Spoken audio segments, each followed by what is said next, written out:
Olá pessoal, boa noite para quem está aqui na Irlanda, boa tarde para quem está no Brasil, tudo bem com vocês? Hoje, segunda-feira, dia 4 de maio, feriado aqui na Irlanda, é o feriado de maio, né? Aqui na Irlanda os feriados geralmente são na segunda-feira, tirando o dia de St. Patrick, o dia de Natal e o dia de Ano Novo. Os outros feriados são sempre nas segundas-feiras, né? Eles sempre jogam. Então o feriado, por exemplo, de 1º de maio, então eles jogam sempre na segunda-feira seguinte. E nós estamos então hoje, nesse dia, apesar que agora com essa história de isolamento, de quarentena, acaba não tendo tanta diferença, né? Entre um dia normal, um dia útil e o feriado. Sheila, olá, como você está? Tudo bem? Sheila chegando aqui na live.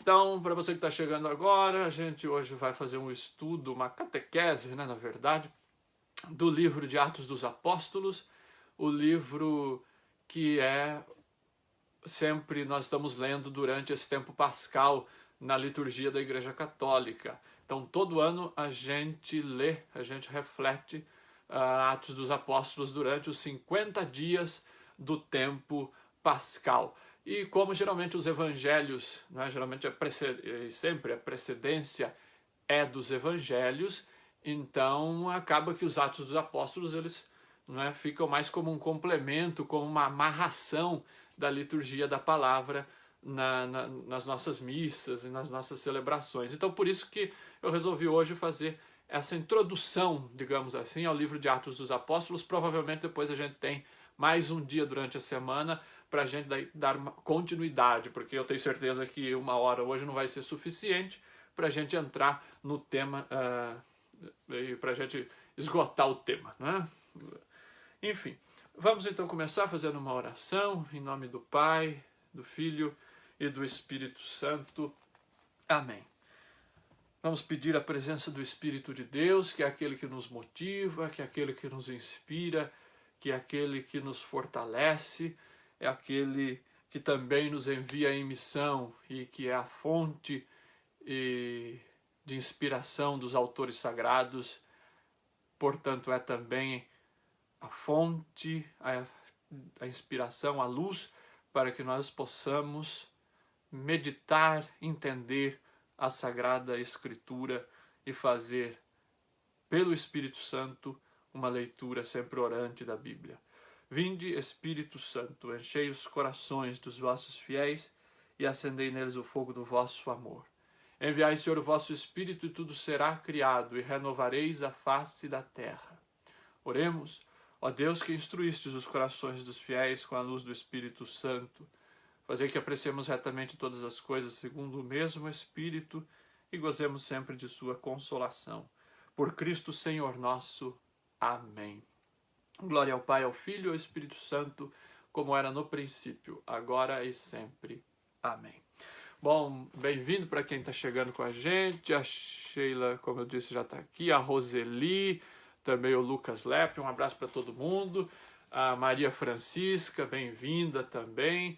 Olha, é só você... A única coisa que eu peço é que você possa compartilhar nossa live, curtir e deixar os seus comentários e fazendo as suas intervenções no decorrer do tema, né, para que a gente possa também ficar uma catequese assim, bem dinâmica, com a participação, com o envolvimento de vocês. Isso acaba também nos ajudando, né, a fazer esse momento de catequese. Bom, então, como eu disse, a proposta é a gente refletir um pouco o livro de Atos dos Apóstolos. O livro de Atos dos Apóstolos, ele está colocado na Bíblia ali logo após o Evangelho de São João, portanto, logo após o 4º Evangelho. Porém, ele é uma continuação do Evangelho segundo Lucas.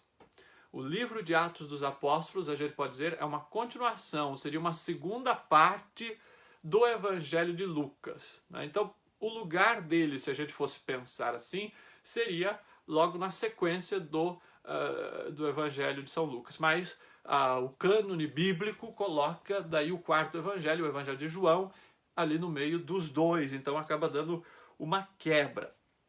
o livro de Atos dos Apóstolos, ele é muito importante. Por quê? E aí a gente entende também o porquê que ele é lido durante todo o tempo pascal na liturgia católica. Ele é importante porque ele vai ter e vai conter o primeiro anúncio da fé cristã no mundo. Então, o primeiro anúncio da crucifixão, morte e ressurreição de Jesus. Então, as origens do cristianismo vão ser narradas ali em Atos dos Apóstolos. Para vocês terem uma ideia da importância dele, durante todo o ano litúrgico, a igreja na sua liturgia, ela vai colocar a primeira leitura sempre um livro do Antigo Testamento. Ou um livro histórico, ou alguma coisa do Pentateuco, ou um dos livros proféticos, mas sempre vai ser do Antigo Testamento, exceto no tempo pascal. Então, no tempo pascal, sempre nós vamos ler livros do Novo Testamento e a primeira leitura em particular de Atos dos Apóstolos. Então, se você for acompanhando a liturgia diária durante esse tempo pascal, até Pentecostes, você vai praticamente fazer uma leitura de Atos dos Apóstolos, porque a igreja está praticamente caminhando na sequência, capítulo por capítulo, versículo por versículo deste livro, não é? Que é a segunda parte, como eu disse, do Evangelho de São Lucas. Cidinha Sierra está dizendo aqui: oi Rafael, tudo bem? Abraços, estou aqui participando da catequese. Um beijo para você, Cidinha, catequista lá da minha paróquia no Brasil, lá da paróquia Bom Jesus. Também o Felipe está aqui com a gente, um abraço para o Felipe, nosso acólito aqui da comunidade brasileira em Dublin. Bom, uma outra coisa muito importante do livro de Atos dos Apóstolos, ele vai determinar, por exemplo, a localização litúrgica de festas, de solenidades importantes da igreja. Para você entender, é no livro de Atos dos Apóstolos que vai dizer que Jesus ele subiu aos céus depois de 40 dias da sua ressurreição. É no livro de Atos dos Apóstolos que vai dizer que o Espírito Santo veio após 50 dias sobre os discípulos e Nossa Senhora reunidos no cenáculo. Os evangelhos vão colocar diferentes observações, diferentes informações. Por exemplo, nós já falamos aqui no segundo domingo da Páscoa que o Evangelho de São João vai colocar a vinda do Espírito Santo sobre os apóstolos no próprio domingo da Páscoa e não 50 dias depois. Quem vai trazer esta narrativa da vinda do Espírito Santo, por exemplo, 50 dias depois da Páscoa, é São Lucas, nos Atos dos Apóstolos. Então isso quer dizer que os escritos lucanos, o livro de Atos dos Apóstolos principalmente, determinou a localização destas duas grandes festas da liturgia da igreja dentro do calendário litúrgico, que é a Ascensão do Senhor, 40 dias após a Páscoa, e a festa de Pentecostes, sendo 50 dias depois da Páscoa. Né? Ou a vinda do Espírito Santo sendo no dia de Pentecostes, que é 50 dias depois da Páscoa. Então veja, ele tem uma importância muito grande. O livro de Atos dos Apóstolos tem uma importância então, muito grande no próprio calendário da igreja, né? Para a instituição de datas litúrgicas dentro do calendário da igreja. O livro de Atos dos Apóstolos ele também tem uma importância muito grande porque ele inspirou ordens religiosas a se tornarem mais missionárias. Porque o livro de Atos dos Apóstolos vai mostrar e vai narrar a missão dos apóstolos, a missão das primeiras comunidades no mundo a partir da ressurreição de Jesus. Então, ordens religiosas que tinham um carisma mais, digamos, conventual, mais fechado, mais monástico, talvez até, começaram a partir em missão, a se tornar ordens missionárias a partir do livro de Atos dos Apóstolos, a partir da missão dos apóstolos narrada no livro de Atos, e também ordens religiosas que surgiram inspiradas pelos escritos do livro de Atos dos Apóstolos. Então, e também é muito importante porque a partir de Atos dos Apóstolos a gente conhece então o primeiro anúncio do evangelho nas comunidades. Então a gente tem esta noção a partir de Atos dos Apóstolos de como foi o início da pregação do evangelho nas comunidades, não é? E como o evangelho foi se expandindo pelo mundo. Então, como eu já disse, o livro de Atos dos Apóstolos ele é essa continuidade do Evangelho de Lucas e é assim que ele precisa ser lido. A gente precisa ler o livro de Atos dos Apóstolos como esta continuação de Lucas. Então a gente precisa lê-lo com uma unidade. O Evangelho de Lucas e o livro de Atos dos Apóstolos. E um livro vai complementar e vai iluminar o outro. Então, o Evangelho de Lucas vai nos ajudar a entender o livro de Atos dos Apóstolos.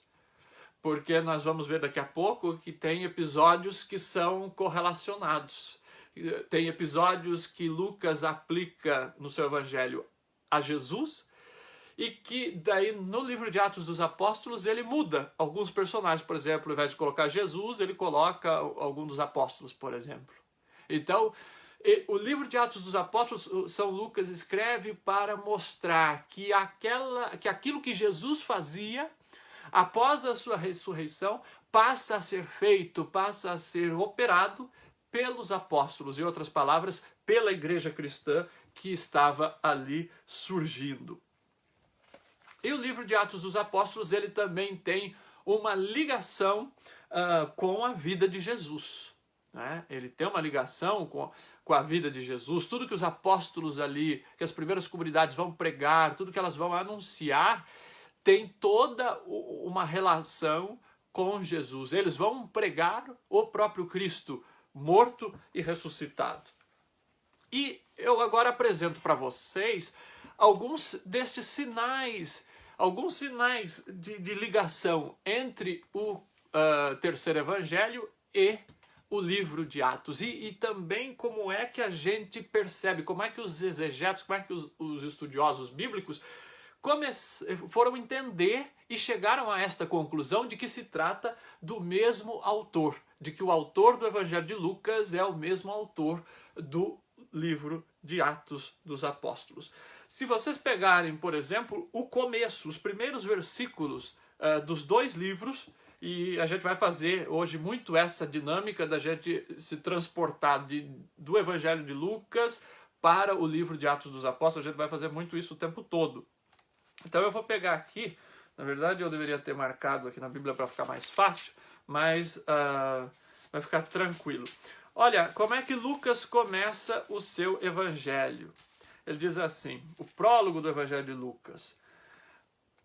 Visto que muitos já empreenderam compor uma narração dos fatos que se cumpriram entre nós, conforme nos transmitiram os que desde o princípio foram testemunhas oculares e ministros da palavra, a mim também pareceu conveniente, após acurada investigação de tudo desde o princípio, escrever-te de modo ordenado, ilustre Teófilo, para que verifiques a solidez dos ensinamentos que recebeste.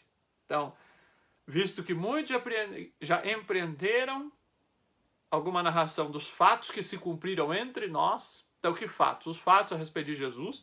Lucas diz, então, eu também quis escrever de modo ordenado a você, ilustre Teófilo, para que verifiques a solidez dos ensinamentos que recebeste. Em outras palavras, para que você tenha certeza de que aquilo que nós ouvimos, que aquilo que você já ouviu a respeito de Jesus Cristo é de fato verdade. Muito bem, então ele escreve para esse tal de Teófilo, que a gente vai daqui a pouquinho ver quem é que é esse tal de Teófilo. Muito bem, vamos ver, este é o começo do Evangelho de Lucas. Vamos ver como é que é o começo do Evangelho, do livro de Atos dos Apóstolos, então, agora. Vamos lá em Atos, capítulo 1, versículo 1. Né, o prólogo dos Atos dos Apóstolos.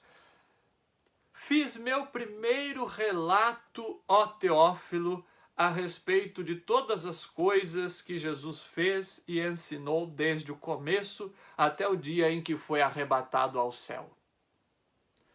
Muito bem, então veja, ele começa escrevendo o livro de Atos dos Apóstolos, endereçado para o mesmo destinatário, este tal de Teófilo.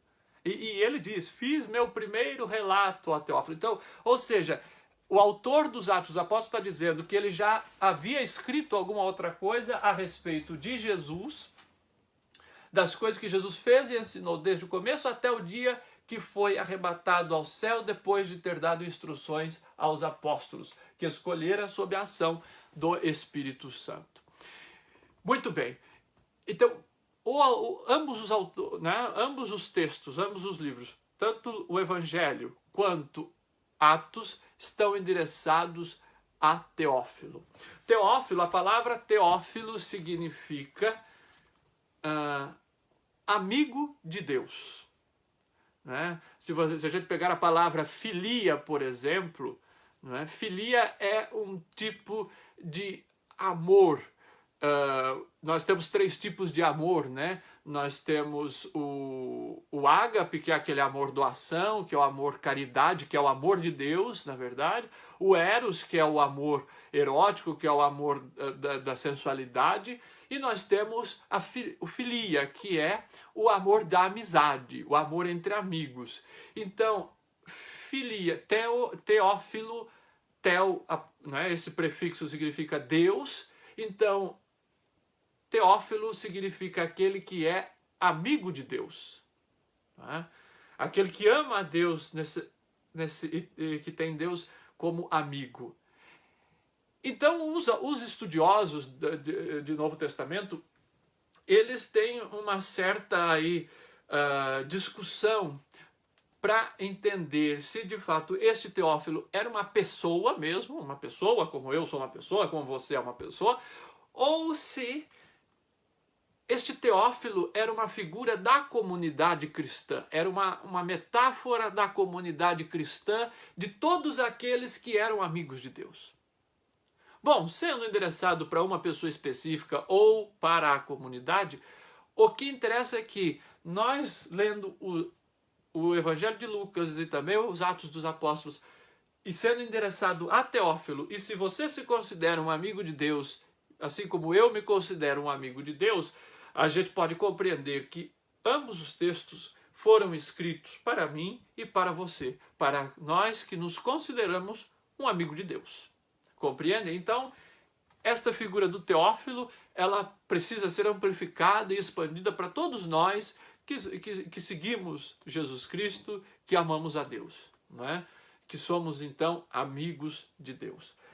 Muito bem, esta é a primeira observação que a gente precisa fazer. Então, os prefácios, né, tanto do Evangelho quanto do livro de Atos dos Apóstolos. Muito bem, então esta é uma fonte de ligação, digamos, né? Esse é um sinal de ligação entre os dois textos. Um outro sinal de que os textos são continuidade, de que Atos dos Apóstolos é uma continuidade do Evangelho de São Lucas. Vamos lá no capítulo 24 do Evangelho de São Lucas e nós vamos ver como é que termina o Evangelho de São Lucas. Vamos abrir em Lucas, capítulo 24, e aí a gente vai ver os versículos de 50 até 53. Depois levou-os até Betânia e, erguendo as mãos, abençoou-os. E enquanto os abençoava, distanciou-se deles e era elevado ao céu. Eles ficaram prostrados diante dele e depois voltaram a Jerusalém com grande alegria e estavam continuamente no templo louvando a Deus. E se a gente pegar um pouquinho antes, ainda os versículos 44, por exemplo, né? Então, o versículo 45. Então abriu-lhes a mente para que entendessem as Escrituras. E disse-lhes, assim está escrito que o Cristo deveria sofrer e ressuscitar dos mortos ao terceiro dia, e que em seu nome fosse proclamado o arrependimento para a remissão dos pecados a todas as nações, a começar por Jerusalém. Vós sois testemunhas disso. Eis que eu enviarei sobre vós o que meu Pai prometeu.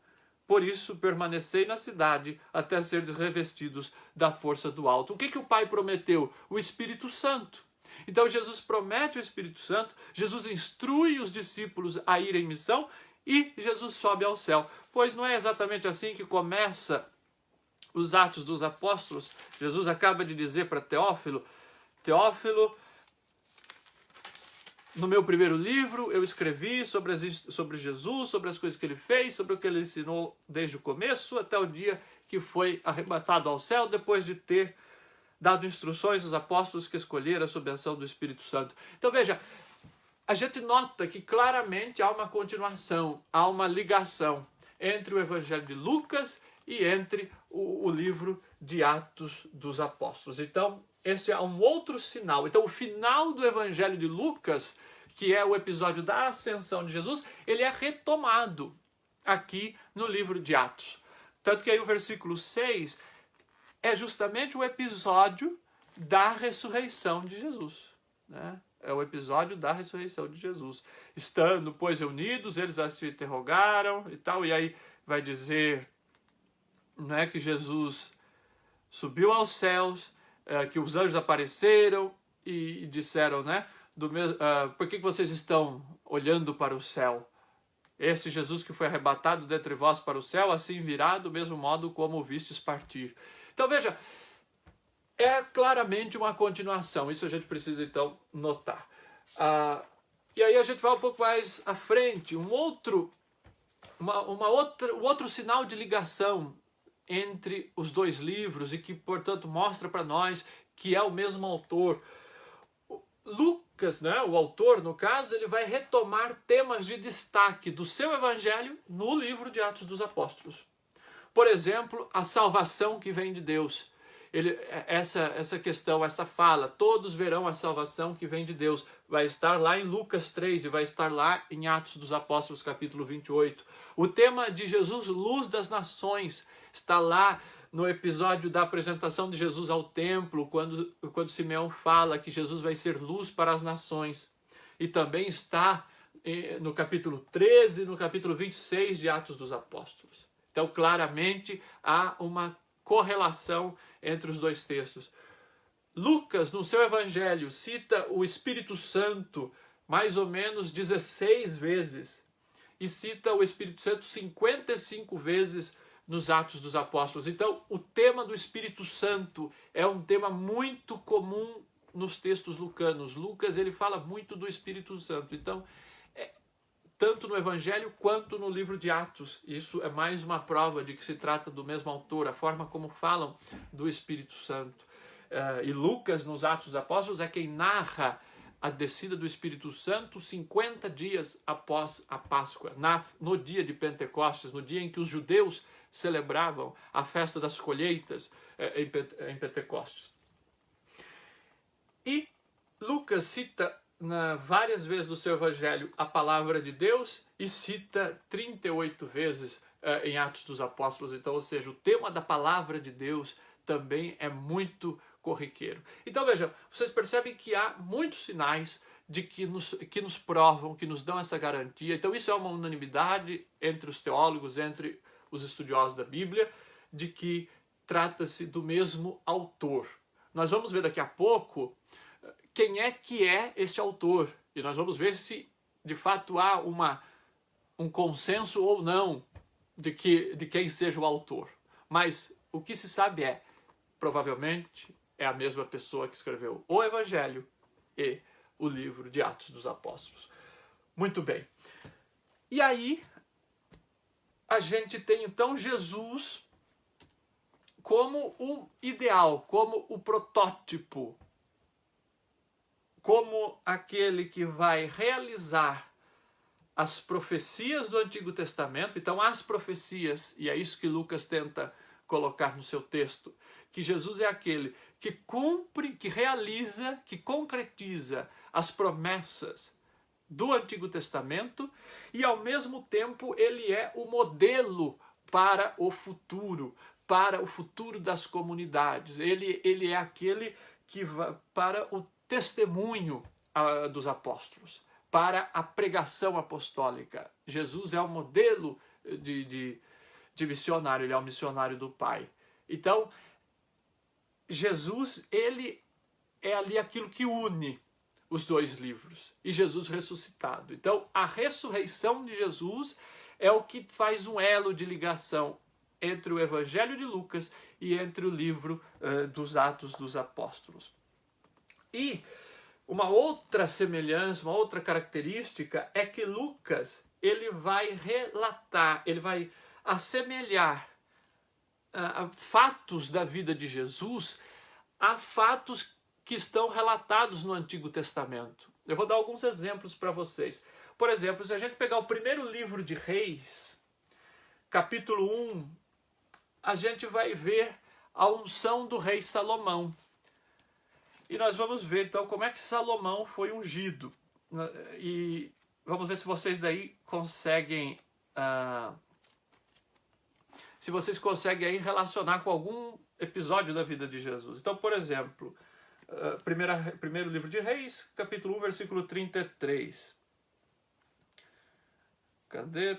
Está aqui. E este lhes disse: tomai convosco a guarda real, fazei montar na minha mula o meu filho Salomão e fazei-o descer até Giom. Desceram, pois, o sacerdote Sadoque, o profeta Natã, Banaías, filho de Joiada, os seresteus e os filisteus. Fizeram Salomão montar na mula do rei Davi e o conduziram a Giom. O sacerdote Sadoque apanhou na tenda o chifre de óleo e ungiu Salomão. Soaram a trombeta e todo o povo gritou: viva o rei Salomão. Muito bem, Lucas, ele então, no seu evangelho, ele relata alguma coisa semelhante a esta entrada de Salomão na cidade e esta unção e esta aclamação do povo. O que é que nos lembra? A entrada messiânica de Jesus em Jerusalém, quando ele monta um jumento e entra na cidade, assim como Salomão também montou um jumento para entrar e ser aclamado rei. E como é que o povo também aclamou Jesus? Viva o rei, Hosana, enfim, com aclamações, com aquela histeria toda. Então, veja, Lucas, ele retoma esses fatos, né? Ele coloca Jesus sendo aquele que cumpre, que realiza, que personifica episódios lá do Antigo Testamento. Né? Se você pegar, por exemplo, o Cântico de Nossa Senhora, o Magnífica, é um paralelo do Cântico de Ana, no livro de Samuel, quando Ana dá à luz Samuel.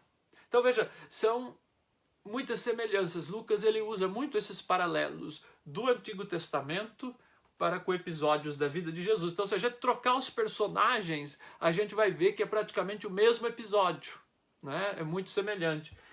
Uma outra característica também, em Macabeus, tem a agonia de um sacerdote no livro de Macabeus, que se assemelha muito à agonia de Jesus no horto das oliveiras, e fala que sua sangue e tudo mais. Então, é um relato muito semelhante. Então, Lucas, ele vai utilizar esses elementos para dizer, olha, Jesus é aquele que realiza tudo aquilo que aconteceu no Antigo Testamento. Aquilo que houve no Antigo Testamento é realizado em Jesus Cristo. Né? Então, muito interessante. E aí, isso eu queria acentuar, vários episódios do Evangelho de Lucas, episódios que acontecem com Jesus, Lucas coloca nos Atos dos Apóstolos na figura dos apóstolos. Então, ele troca Jesus pelos apóstolos. Então, para dizer que aquilo que aconteceu com Jesus acontece também com a igreja, acontece também com os apóstolos, acontece com os missionários. Para dizer, os apóstolos, a igreja continua a obra de Jesus. Né? Então vamos ver, vamos pegar, por exemplo, Lucas 23, versículos 34 e depois o 46. Olha só que interessante a gente notar essas semelhanças. Então, Lucas 23, versículo 34. Jesus dizia: Pai, perdoa-lhes, não sabem o que fazem. Depois, repartindo suas vestes, sorteavam-nas. Aí a gente vai um pouquinho mais adiante no versículo 46. E Jesus deu um forte grito: Pai, em tuas mãos entrego o meu espírito. Dizendo isto, expirou. Muito bem, guardem esse texto. Vamos lá em Atos dos Apóstolos, capítulo 7, versículos 59 e 60. Nós vamos ver.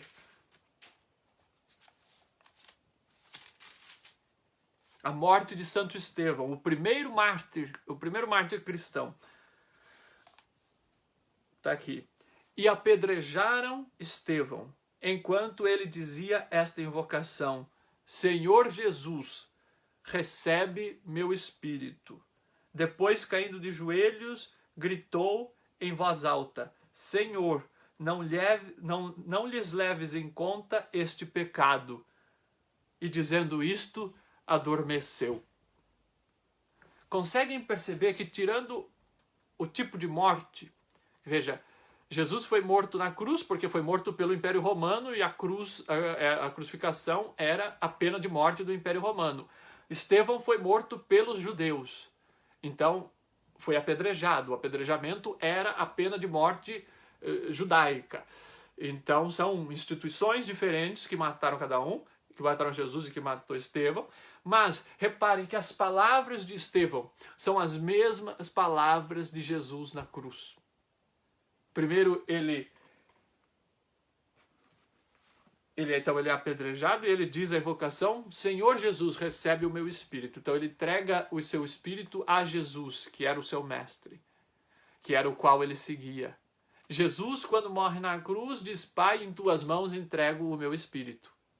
Veja, no relato de Lucas. Então olha a semelhança, olha o paralelo, digamos assim, né?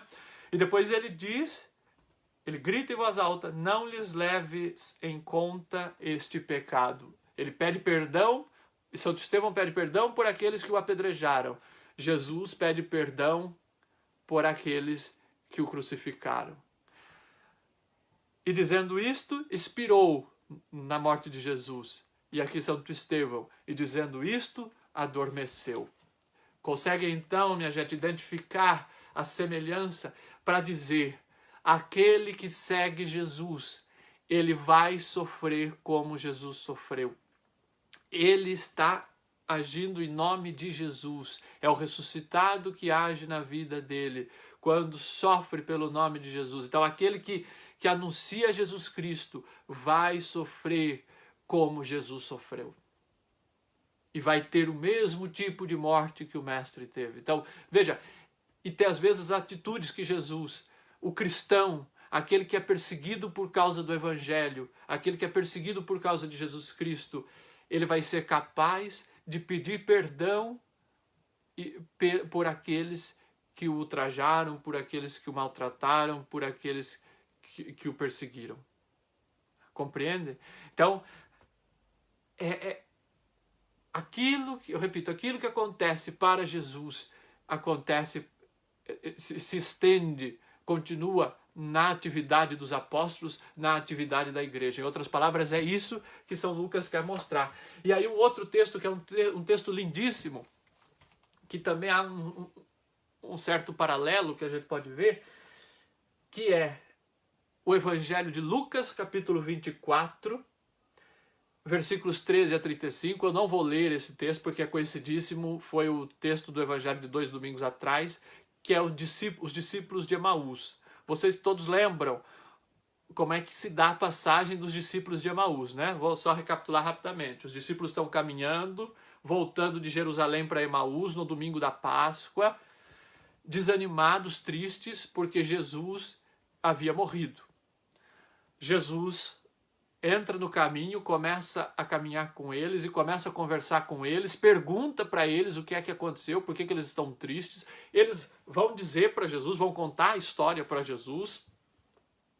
E Jesus vai começar a explicar a Escritura para eles, dizendo que Jesus tinha que morrer e ressuscitar, até que num dado momento eles convidam Jesus para entrar na casa, e quando Jesus parte o pão, celebra a Eucaristia, eles percebem, os olhos deles se abrem e eles percebem que era Jesus.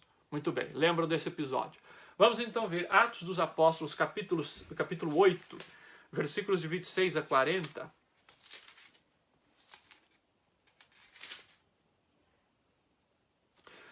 E nós vamos ver. E aí vocês vão me dizer, vocês podem até deixar nos comentários se virem alguma semelhança e as semelhanças que vocês identificarem, tá?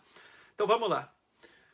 O anjo do Senhor disse a Filipe: levanta-te e vai, por volta do meio-dia, pela estrada que desce de Jerusalém a Gaza. A estrada está deserta. Ele se levantou e partiu. Ora, um etíope, eunuco e alto funcionário de Candace, rainha da Etiópia, que era superintendente de todo o seu tesouro, viera a Jerusalém para adorar e voltava. Sentado na sua carruagem, lia o profeta Isaías. Disse então o Espírito a Filipe: adianta-te e aproxima-te da carruagem. Filipe correu e ouviu que o eunuco lia o profeta Isaías. Então perguntou-lhe: entendes o que lês? Como poderia, disse ele, se ninguém me explicar? Convidou então Filipe a subir e sentar-se com ele. Ora, a passagem da escritura que lia era a seguinte: como ovelha foi levado ao matadouro e como cordeiro mudo ante aquele que o tosquia, assim ele não abre a boca. Na sua humilhação foi-lhe negada a justiça. E a sua geração, quem é que a narrará? Porque a sua vida foi eliminada da terra. Dirigindo-se a Filipe, disse o eunuco: eu te pergunto, de quem diz isto o profeta? De si mesmo ou de outro? Abrindo então a boca e partindo deste trecho da Escritura, Filipe anunciou-lhe a boa nova de Jesus. Prosseguindo pelo caminho, chegaram aonde havia água. Disse então o eunuco: eis aqui a água. Quem pede que eu seja batizado? E mandou parar a carruagem. Desceram ambos a água, e Filipe e o eunuco. E Filipe o batizou. Quando subiram da água, o Espírito do Senhor arrebatou Filipe, e o eunuco não mais o viu, mas prosseguiu na sua jornada com alegria. Quanto a Filipe, encontrou-se em Azote, e passando adiante anunciava a boa nova em todas as cidades que atravessava, até que chegou a Cesareia. Minha gente, olha que coisa linda! A gente vê aqui exatamente um pano. Se a gente pegasse o cenário, a gente pode ver exatamente o cenário dos discípulos de Emaús, do episódio dos discípulos de Emaús. Uma estrada que sai de Jerusalém, que leva para uma outra localidade. Havia lá uma pessoa descrente, veja aqui, no caso, não era nem alguém que estava triste, mas era um funcionário da rainha, portanto ali uma espécie de ministro da economia, por exemplo, da rainha da Etiópia. Ele está na carruagem e o Espírito diz a Filipe para aproximar-se da carruagem, né? E ele viu que o eunuco estava lendo o Antigo Testamento e começou a entrar na conversa e começou esse diálogo com o eunuco. E aí Filipe vai explicar a Escritura. E a passagem da Escritura era justamente essa, que falava da ovelha levada ao matadouro. E aí, veja, eles vão... Então, veja, é como um paralelo. Se a gente tirar a figura de Filipe e colocar a figura de Jesus, se a gente tirar o eunuco e colocar os dois discípulos, a gente tem a mesma cena. E aí Filipe começa a explicar a Escritura. E aí eles chegam num lugar onde havia água. Nos discípulos de Emaús, eles chegam ao lugar onde havia pão. Aqui eles chegam ao lugar onde havia água. E aí ele pede, né? O quem pede que eu seja batizado? E Filipe vai dizer... E Filipe o batizou, né? Mandou parar a carruagem, batizou, e aí quando eles voltaram, Filipe desapareceu. Lembra nos discípulos de Emaús que Jesus, quando ele parte o pão, quando os discípulos reconhecem que era Jesus, ele também desaparece? Aqui Filipe também desaparece, e aí o eunuco vai e prossegue a sua caminhada com alegria, como os discípulos de Emaús que foram testemunhar que tinham visto Jesus com alegria. Veja, muda o semblante quando há o encontro com Jesus, ou no caso aqui, o encontro com o apóstolo, com aquele que vai, que traz Jesus. Quando há o sacramento, a alegria vem na vida da pessoa e a pessoa faz a sua jornada com alegria e vai testemunhar. Para dizer, então, Jesus desapareceu da frente deles, os discípulos, Filipe aqui também desaparece para dizer, olha, agora já não é mais preciso essa presença física, agora você é a testemunha, agora você vai em missão, agora o ressuscitado passa a agir como seu testemunho. Esta é a grande beleza. Então reparem que aqui nos Atos dos Apóstolos, São Lucas ele vai exatamente narrar que aquilo que acontece com Jesus e os discípulos no caminho de Emaús acontece também na pregação da igreja, acontece também na história da igreja, acontece também quando a igreja desempenha a sua missão. Em outras palavras, quando a igreja é missionária, quando a igreja anuncia Jesus Cristo, ela está exatamente continuando a obra de Cristo. A obra não é dela própria, não é dos apóstolos, mas é do próprio Jesus. Consegue compreender? Então, esta é a grande mensagem do livro de Atos dos Apóstolos. A comunidade cristã continua a ação do ressuscitado. O ressuscitado age na comunidade cristã. A comunidade é testemunha e traz e faz presente Jesus ressuscitado. Esta é a grande mensagem, portanto, de Atos dos Apóstolos. Muito bem, então a gente percebe aqui que Jesus ele vai colocar esses momentos então da vida de Jesus na vida dos apóstolos. Tudo o que Jesus faz, a igreja agora passa também a fazer. Tudo o que Jesus faz, os apóstolos agora é que fazem. Então a grande ligação disso tudo, minha gente, que a gente consegue compreender é a ressurreição de Jesus. Este é o fato fundante, digamos assim, da fé cristã. Este é o fato que vai fazer a igreja acontecer. É o mistério pascal, não é? A paixão, morte e ressurreição de Jesus e a vinda do Espírito Santo, que completa o mistério pascal. Isso nos ensina uma coisa muito concreta, que o relato da ressurreição de Jesus, ele não acabou e nem pode acabar. A nossa missão é levar esta mensagem, a mensagem do ressuscitado e mais, levar o ressuscitado, ele mesmo, para as pessoas. Esta é a nossa missão. Esta é a missão da igreja, até hoje.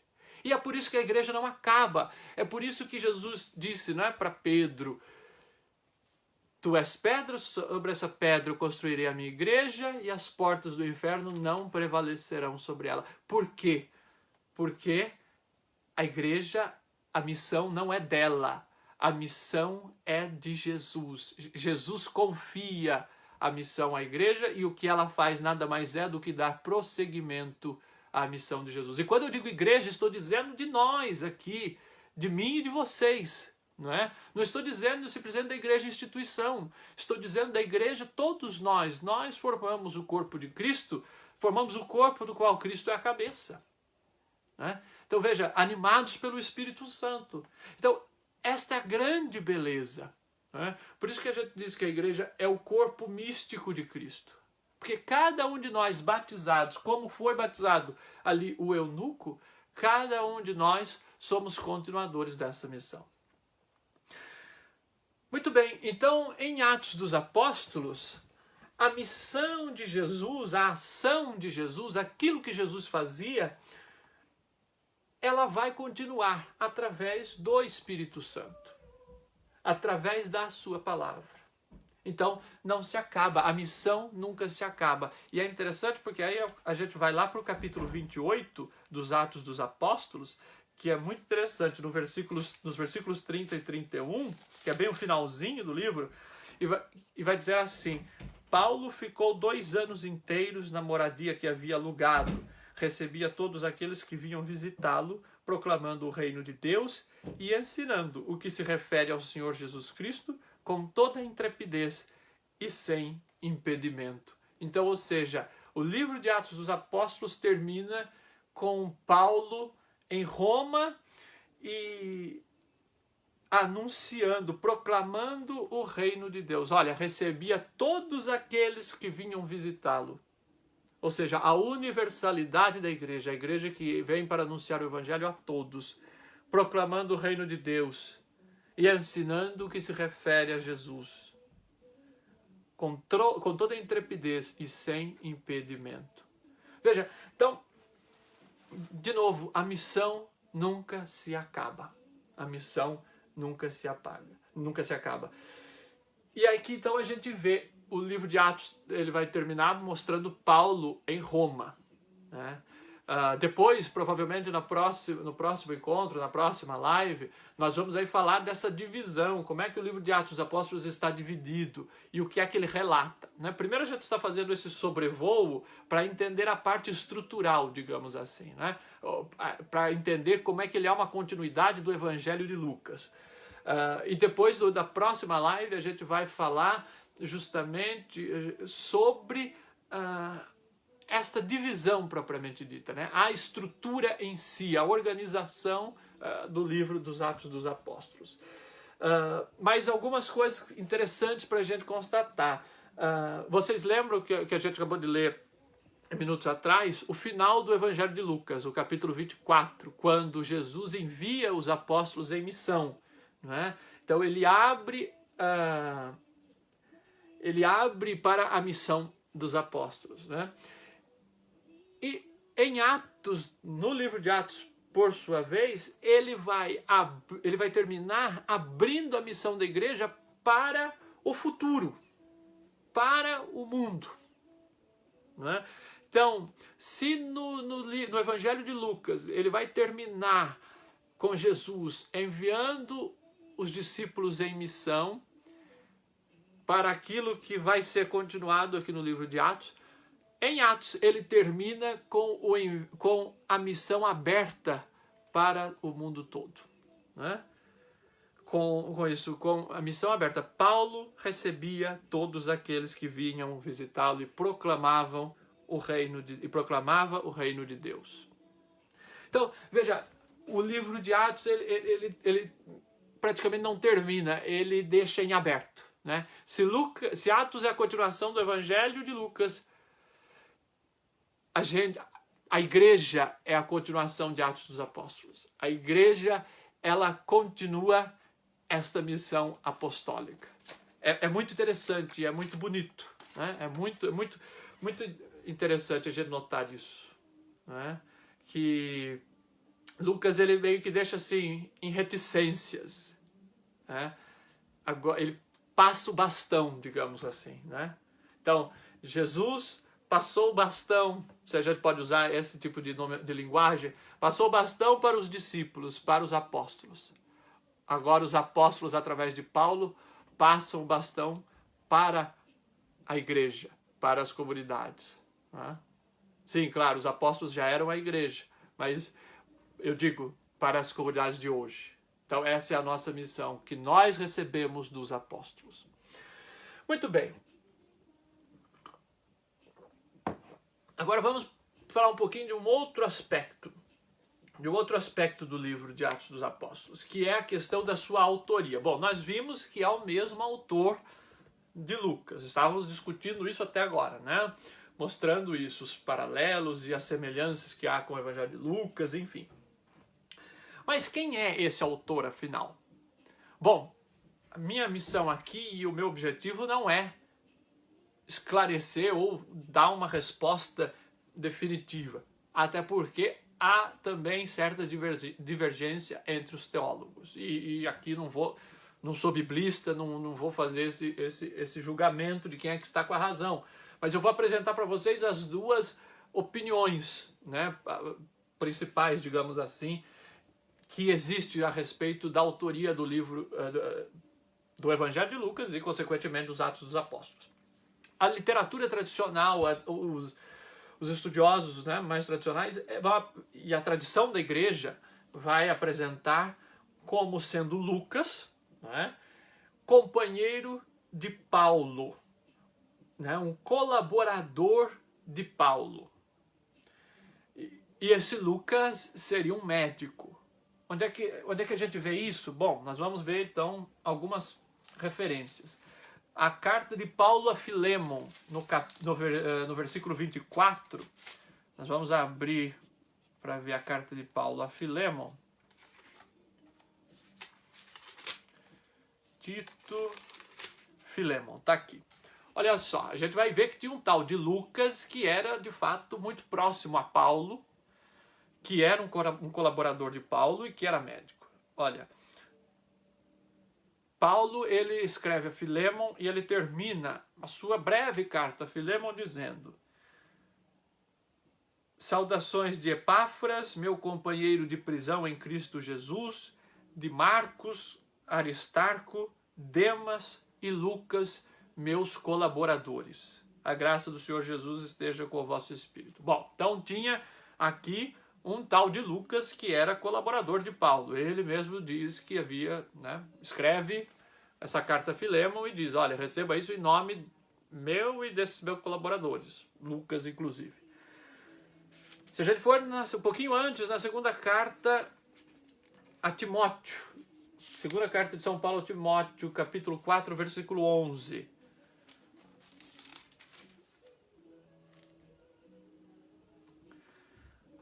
Somente Lucas está comigo.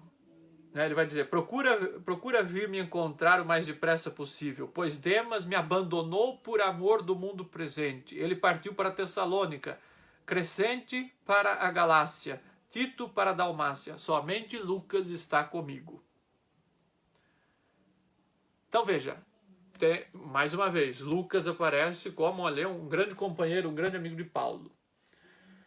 Se a gente for um pouquinho mais atrás, para Colossenses, vamos ver o que a gente encontra em Colossenses, no capítulo 4, versículo 14 agora. Dou-vos testemunho de que ele se empenha muito por vós e pelos de Laodiceia e de Hierápolis. Saúdam-vos Lucas, o médico amado, e Demas. Muito bem, aqui a gente tem identificação de que esse Lucas, que era um colaborador de Paulo, ele era também médico, né? Médico amado. Daí vocês veem a tradição de que São Lucas era médico, né? O padroeiro dos médicos e tudo mais. Bom, então tá. Em Atos dos Apóstolos, a gente vê alguns trechos, vários trechos, por sinal. A gente pode ver em Atos 16, em Atos 20, Atos 21... nas narrativas das viagens paulinas, a gente vê que o autor, ele escreve o relato das viagens paulinas em primeira pessoa do plural. Então isso suporia de que ele, autor dos Atos dos Apóstolos, teria feito parte da viagem também. Vamos ver um exemplo? Atos capítulo 16, versículos de 9 a 17. Vamos lá ver.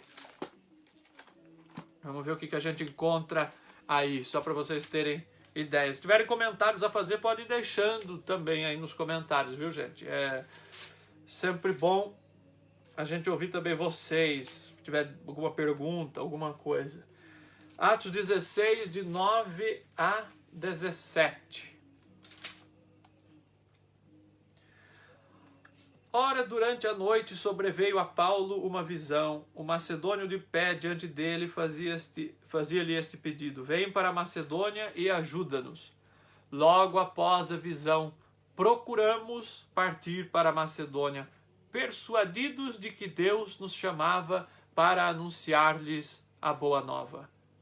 De Troade, partindo para o alto mar, seguimos em linha reta para a Samotrácia, de lá no dia seguinte para Neápolis, de onde partimos para Filipos, cidade principal daquela região e também colônia romana. Passamos nesta cidade alguns dias. Veja, temos aqui então relatos de que, neste relato e vários outros das viagens de Paulo nos Atos dos Apóstolos, de que o autor estaria sendo um integrante, seria um integrante da viagem. Então daí mais um motivo para a tradição colocar e entender que o autor dos Atos dos Apóstolos, que nós vimos que é o mesmo do Evangelho de Lucas, seria então alguém que estava nas comitivas de Paulo, nas suas excursões, nas suas viagens missionárias.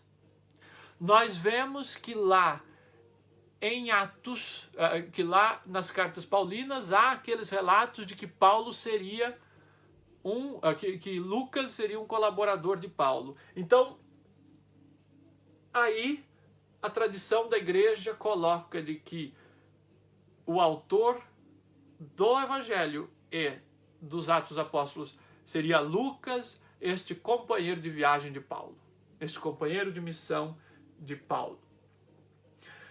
Então, a partir destas informações que nós temos dadas pela própria Sagrada Escritura, o que é que nós podemos entender? O que é que nós podemos concluir do autor?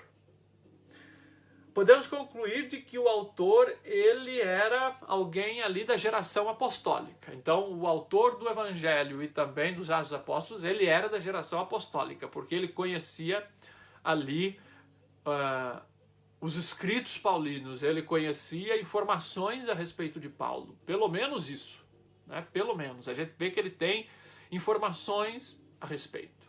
A gente vê que é posterior ali a Paulo. Então, porque a gente sabe que os escritos de Paulo são anteriores aos evangelhos, tá? Então, provavelmente, o livro de Atos dos Apóstolos ele foi escrito, né, com base já em escritos paulinos também. Então, era um cristão da geração apostólica. Provavelmente era um grego com conhecimento do judaísmo, né? O autor de Lucas e de Atos dos Apóstolos é alguém com conhecimento do judaísmo, com conhecimento da língua grega, com uma boa educação, com conhecimento da Bíblia grega, da tradução grega da Bíblia. E a partir das cartas de Paulo, a gente então percebe que Lucas ele era este companheiro de Paulo no cativeiro e ele era médico, então tinha esta certa cultura, tá? Por outro lado, há opiniões diferentes, há opiniões distintas, tem opiniões divergentes.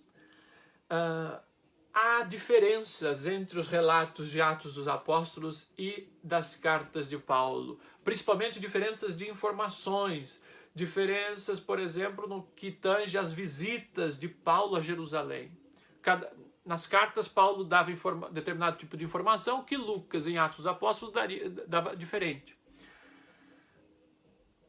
O que a gente percebe disso tudo é que o autor dos Atos dos Apóstolos ele tem conhecimento da obra paulina,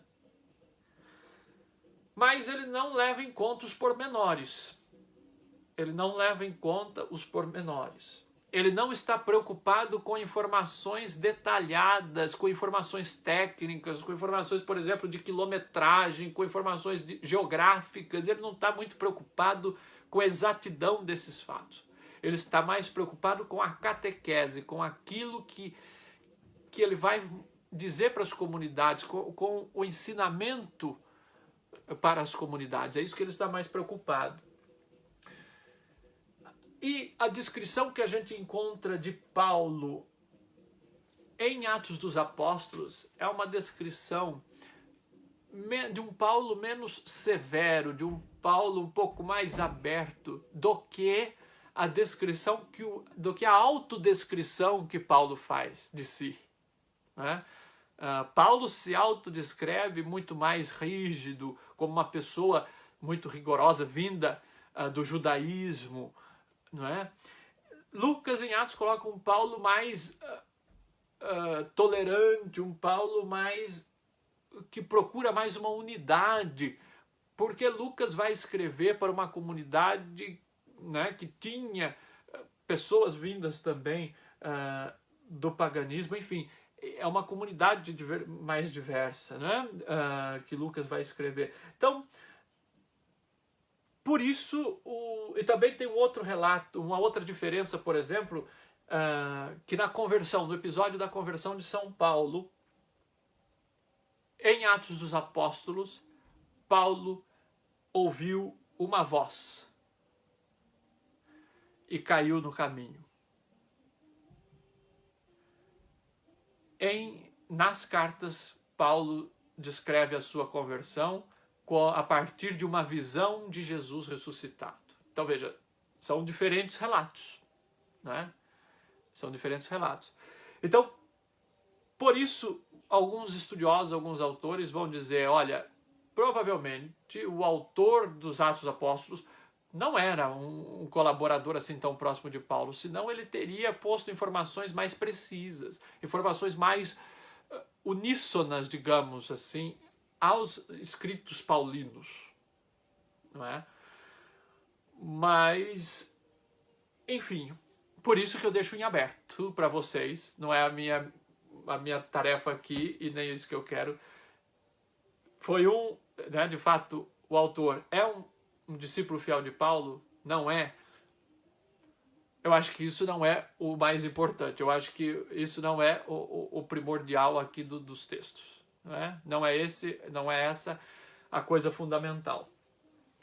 Muito bem. E aí, para caminhar para o final deste primeiro nosso encontro sobre os Atos dos Apóstolos, a gente pode então concluir o seguinte.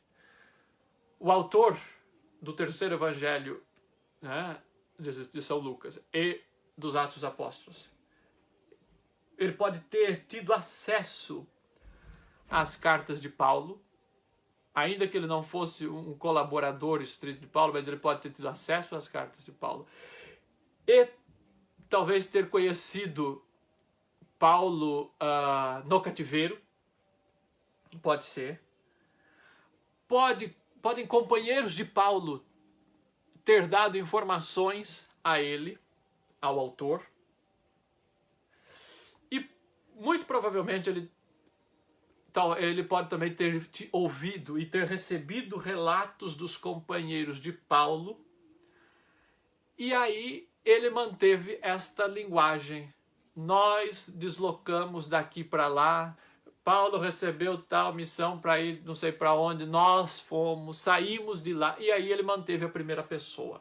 Então, mantendo como que uma cópia, digamos, de informações que ele teria recebido de companheiros e de discípulos de Paulo.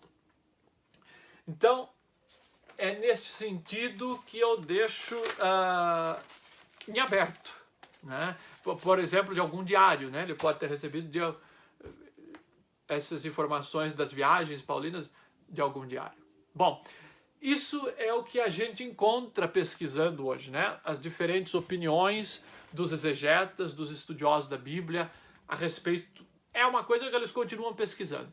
E aí tem as duas linhas de teólogos. Aqueles que acreditam e que seguem, de fato, a tradição da igreja, dizendo que São Lucas, companheiro, portanto, de Paulo, colaborador de Paulo, médico, seria mesmo o autor e que ele esteve dos Atos dos Apóstolos e do Evangelho, que, portanto, ele esteve mesmo nas viagens paulinas, nas viagens missionárias.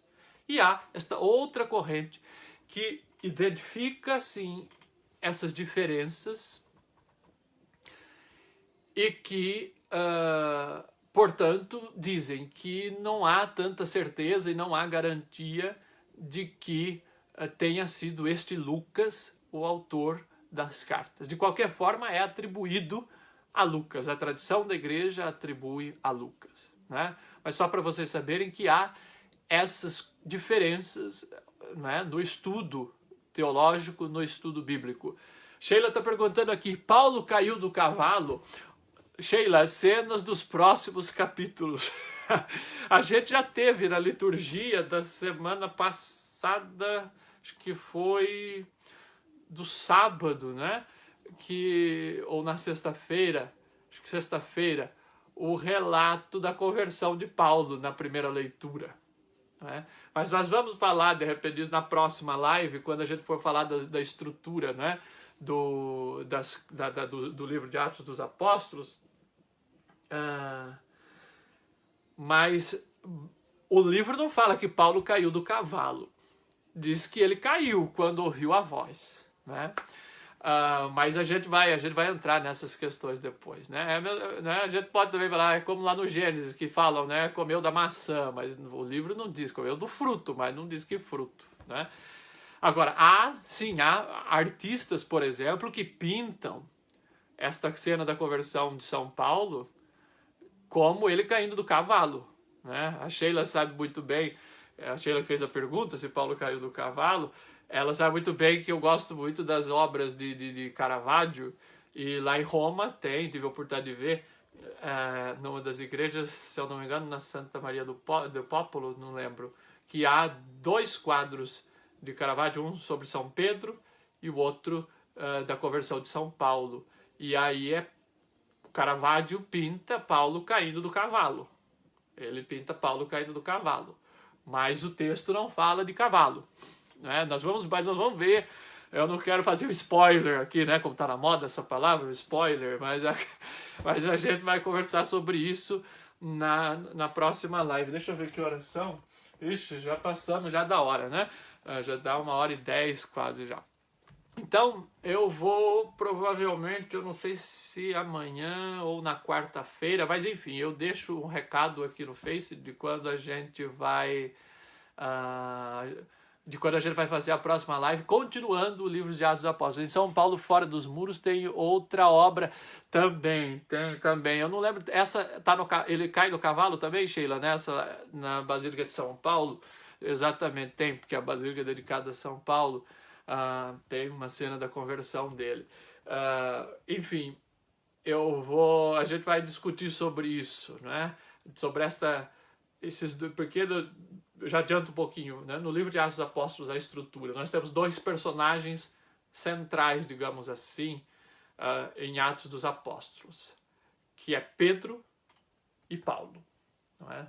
Até tem essa coisa, né? A primeira parte de Atos dos Apóstolos ali Pedro é um protagonista, na segunda parte Paulo. Nós na liturgia já estamos, né, na parte de Paulo. Só que também tem Pedro, aparece em algumas partes, em alguns relatos, na segunda parte do livro. Então, mas por isso até também que a liturgia da igreja celebra esses 2 santos juntos, né? O martírio desses 2 santos na mesma solenidade em junho. São Pedro e São Paulo, né? Pessoas que tiveram seus caminhos distintos, mas que são pilares fundamentais da fé cristã, né? Para a propagação do Evangelho. São Pedro e São Paulo. Mas nós vamos entrar agora nesses personagens, né? E na estrutura do livro na próxima live, ainda essa semana, se Deus quiser, para que a gente possa entender. Então, que a gente possa, a partir dessas discussões, notar essa relação bonita que há entre o Evangelho de Lucas e o livro de Atos dos Apóstolos, nesta correlação. E então eu fecho a live dizendo esta exortação, que esse é o grande objetivo do autor, é mostrar, repito, que aquilo que acontece com Jesus, aquilo que Jesus faz e que os evangelhos relatam, passa a ser feito pela comunidade cristã, pelos apóstolos, em outras palavras, pela igreja. A ação de Jesus continua através da igreja, né? Nos sacramentos e também no testemunho, tá? Então esse é o grande desfecho que a gente pode tirar da live de hoje, tá? Mais do que a gente querer, né, ficar nas curiosidades dos pormenores, mas foi escrito por um seguidor de Paulo ou não, o autor é desconhecido, não é? Isso são pormenores que não é o essencial para a nossa fé. O essencial para a nossa fé é de que a comunidade cristã continua a obra de Jesus Cristo. Esse é o ponto, né? Para a gente concluir. Deixa eu ver quem mandar alguns alôs. Então, A gente tem aqui o Tadeu acompanhando, o Frei Severino, a minha irmã Tatiane, meu pai, o Paulinho também esteve com a gente, a Lucimar Bressan, também a minha mãe estava aqui, a família estava acompanhando hoje. Enfim, um grande abraço para todo mundo que ficou aqui. Eu sei que as pessoas também, né, assistem depois, então para você que assistiu, né, a gravação, também muito obrigado. Se você puder compartilhar a live e convidar mais pessoas para participar, é sempre uma alegria tê-los aqui. A gente termina nesse mês mariano com uma oração à Nossa Senhora, que é a rainha do mês de maio, né? Tem uma música em inglês muito bonita, que ele fala, né? A rainha dos anjos, rainha de maio. Né? Maria Francisca, lá do Bom Jesus. Boa noite, Rafael. Obrigada pela catequese.